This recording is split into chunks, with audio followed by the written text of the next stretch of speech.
नमस्कार साथियों, आपका स्वागत है हमारे YouTube channel are all exam में। आज हम शिक्षा मनोविज्ञान के कुछ महत्वपूर्ण प्रश्नों पर चर्चा करेंगे जो परीक्षा की दृष्टि से ही बेहद ही महत्वपूर्ण रहेंगे। इसी के साथ शुरू करते हैं अपने प्रश्नों को। तो देखिए, पहला प्रश्न, शिक्षा अधिगम का मनोवैज्ञानिक आधार किस पर निर्भर करता है? जी हाँ दोस्तों, शिक्षा अधिगम का मनोवैज्ञानिक आधार किस पर निर्भर करता है? अध्यापन शैली पर, विषय वस्तु पर, भाषा पर, सामाजिक आर्थिक स्तर पर। जी हाँ दोस्तों, ऑप्शन एक सही रहेगा, अध्यापन शैली। देखिए अगला क्वेश्चन, आईटी अधिनियम 2009 के अनुसार प्राथमिक विद्यालयों के लिए विद्यार्थी अध्यापन अनुपात होगा 25:1, 35:1, 40:1 और 30:1। जी हाँ दोस्तों, ऑप्शन 4 सही रहेगा। आरटी 2009 में शिक्षक छात्र अनुपात 30:1 होना चाहिए, 1 से 5 तक। देखिए अगला क्वेश्चन, मध्य अवधि परीक्षा एक उदाहरण है रचनात्मक मूल्यांकन का, मानदंड संदर्भित मूल्यांकन का, योगात्मक मूल्यांकन का और नैदानिक मूल्यांकन का। जी हाँ दोस्तों, ऑप्शन 3 सही रहेगा, योगात्मक मूल्यांकन का। कौन सा रोग वंशानुगत है? एचडीएचडी, फिनाइल कीटोनिया, पार्किंसन, HIV एड्स। जी हाँ दोस्तों, ऑप्शन 2 सही रहेगा, फिनाइल कीटोन्यूरिया।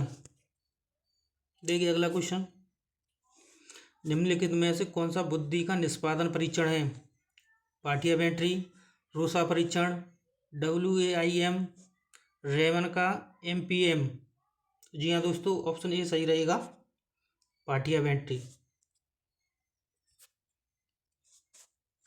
NCF 2005 के अनुसार गणित शिक्षण का प्रमुख उद्देश्य है शिक्षकों का प्रशिक्षण, कक्षा अधिगम, बालकों के चिंतन का गतिकीकरण, गणित की विषय वस्तु। जी हाँ दोस्तों, इसमें हमारा ऑप्शन 3 सही रहेगा, बालक के चिंतन का गतिकीकरण। पारितोषिक तथा दंड के माध्यम से सीखना अधिगम के किस सिद्धांत से संबंधित है? सामाजिक सीखना, क्रिया प्रसूत अनुबंधन, शास्त्रीय अनुबंधन और संज्ञानात्मक सिद्धांत। जी हाँ दोस्तों, ऑप्शन 2 सही रहेगा, क्रिया प्रसूत अनुबंधन। निम्न में से कौन सा बुद्धि का निष्पत्ति परीक्षण है? जालोटा सामान्य बुद्धि परीक्षण, भाटिया बैटरी, आर्मी अल्फा परीक्षण, ड्रॉयमैन परीक्षण। तो जी हाँ दोस्तों, ऑप्शन बी सही रहेगा, भाटिया बैटरी। किसी विशेष कार्यक्रम या प्रशिक्षण के प्रभावों का मापन करने के लिए किस प्रकार के परीक्षणों का परिकल्पित किया जाता है? व्यक्तित्व, बुद्धि, उपलब्धि और रचनात्मक। या दोस्तों, ऑप्शन 3 सही रहेगा, उपलब्धि।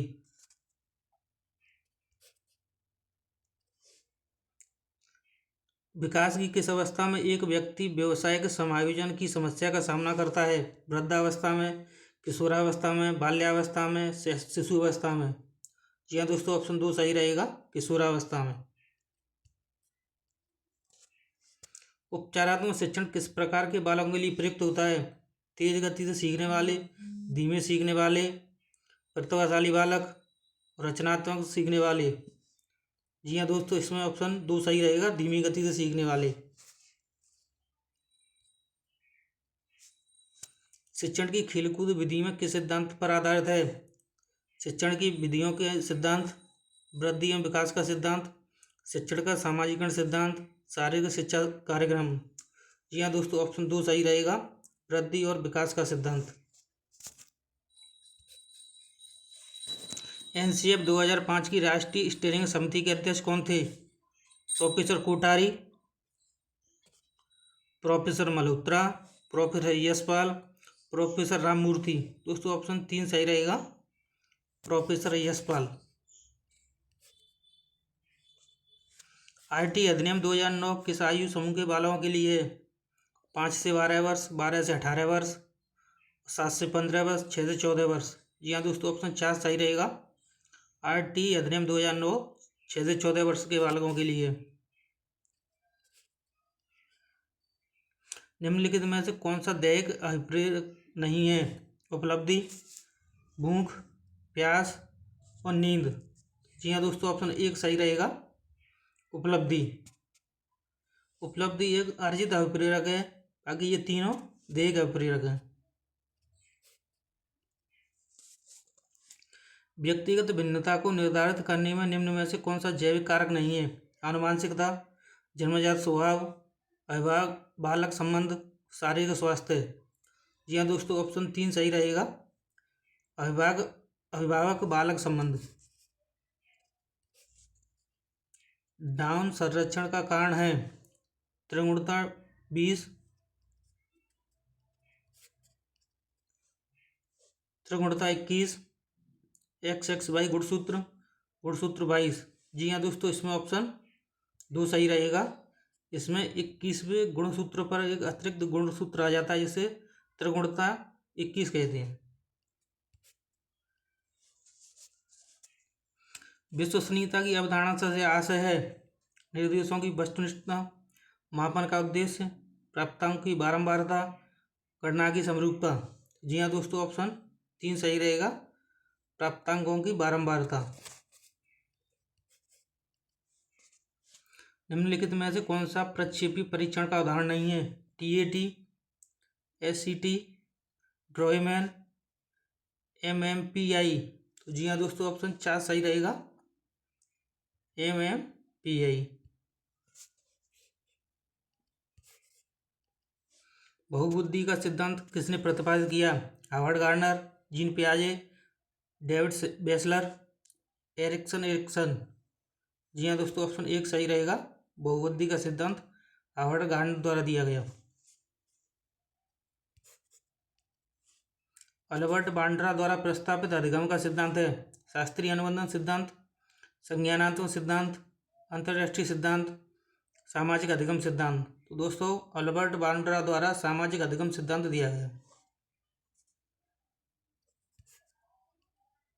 रेमंड कैटल द्वारा कितने व्यक्तित्व कारक प्रस्तावित किए गए हैं? 5, 14, 16 और 8। दोस्तों, ऑप्शन 3 सही रहेगा, 16। रेमंड कैटल द्वारा 16 कारक प्रस्तावित किए गए हैं। निम्न में से कौन सा मास्लो की आवश्यकता के पदानुक्रम में सम्मिलित नहीं है? देह की आवश्यकताएं, व्यक्तिगत एवं समूहवाद, स्नेह एवं संबद्धता और आत्मसिद्धि। दोस्तों, ऑप्शन 2 सही रहेगा, व्यक्तिवाद एवं समूहवाद।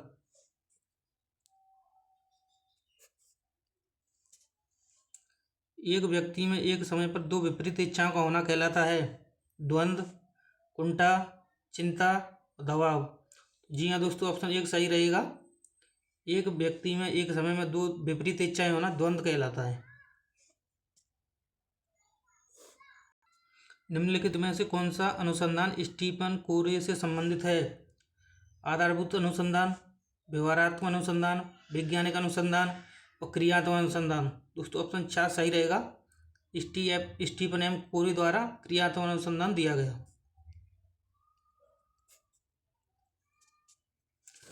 मानव विकास आजीवन चलता रहता है, यद्यपि 2 व्यक्ति बराबर नहीं होते, किंतु सभी सामान्य बालकों में विकास का एक क्रम सा रहता है। यह कथन विकास के किस सिद्धांत की ओर संकेत करता है? सतत विकास का सिद्धांत, परस्पर संबंध का सिद्धांत, समान प्रतिरूप का सिद्धांत, सामान्य से विशिष्ट अनुक्रियाओं का सिद्धांत। तो जी हाँ दोस्तों, ऑप्शन 3 सही रहेगा, समान प्रतिरूप का सिद्धांत। जीन पियाजे के अनुसार संज्ञानात्मक विकास की अंतिम अवस्था कौन सी है? संवेदी पेशी अवस्था, अमूर्त संकीर्णात्मक अवस्था, उत्तर संकीर्णात्मक अवस्था, मूर्त संकीर्णात्मक अवस्था। ऑप्शन 2 सही रहेगा, अमूर्त संकीर्णात्मक अवस्था। आनुवांशिकी के जनक हैं Gregor Mendel, Thomas Hunt Morgan, James Watson, Charles Darwin. दोस्तों, ऑप्शन 1 सही रहेगा, ग्रेगर जॉन मेंडल आनुवांशिकी के जनक हैं।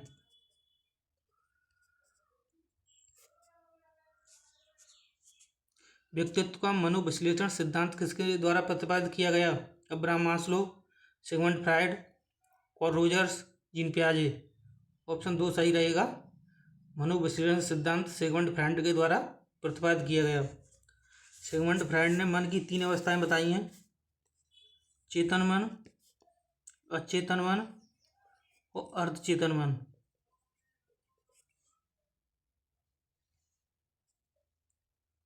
एक 10 वर्षीय बालक की मानसिक आयु 12 वर्ष है तो उसकी बुद्धि लब्धि होगी। जी हाँ दोस्तों, बुद्धि लब्धि का सूत्र होता है मानसिक आयु बटे वास्तविक आयु मल्टीप्लाई 100। या मानसिक आयु 12 वर्ष है तो वास्तविक आयु 10 वर्ष, ये हो जाएगा 120। तो ऑप्शन 3 सही रहेगा हमारा।